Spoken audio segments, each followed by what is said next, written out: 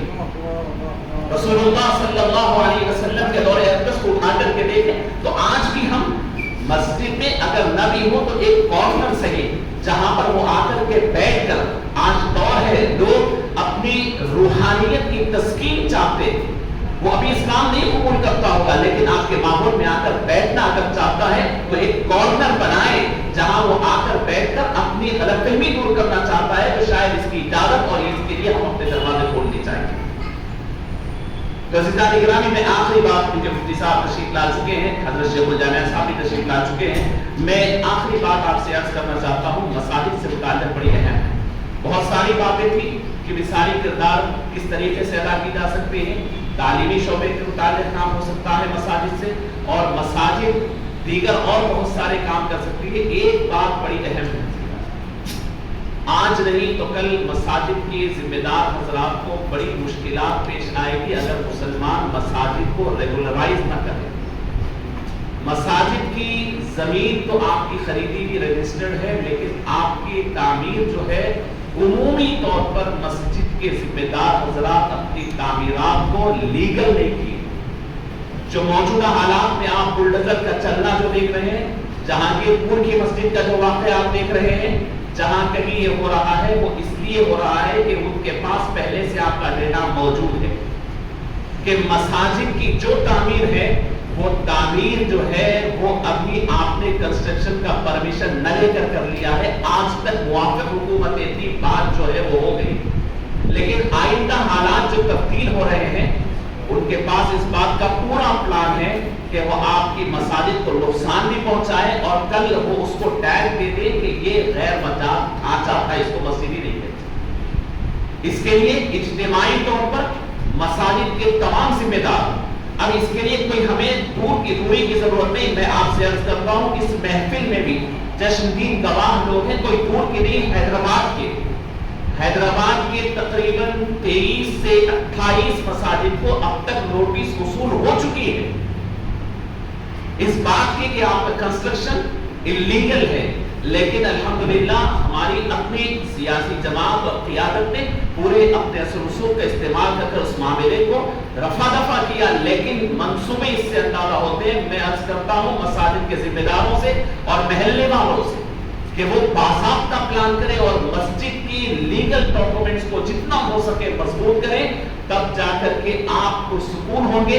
ورنہ مسجدوں سے ہمارا تعلق، ہمارا قلبی تعلق ایسا ہے کہ ہم اپنے گھر کی دیوار ٹوٹ جائے برداشت کرتے ہیں، لیکن مسجد کو اگر نقصان ہو جائے ہمارے نوجوان جذبات میں آتے ہیں، باہر آ جاتے ہیں.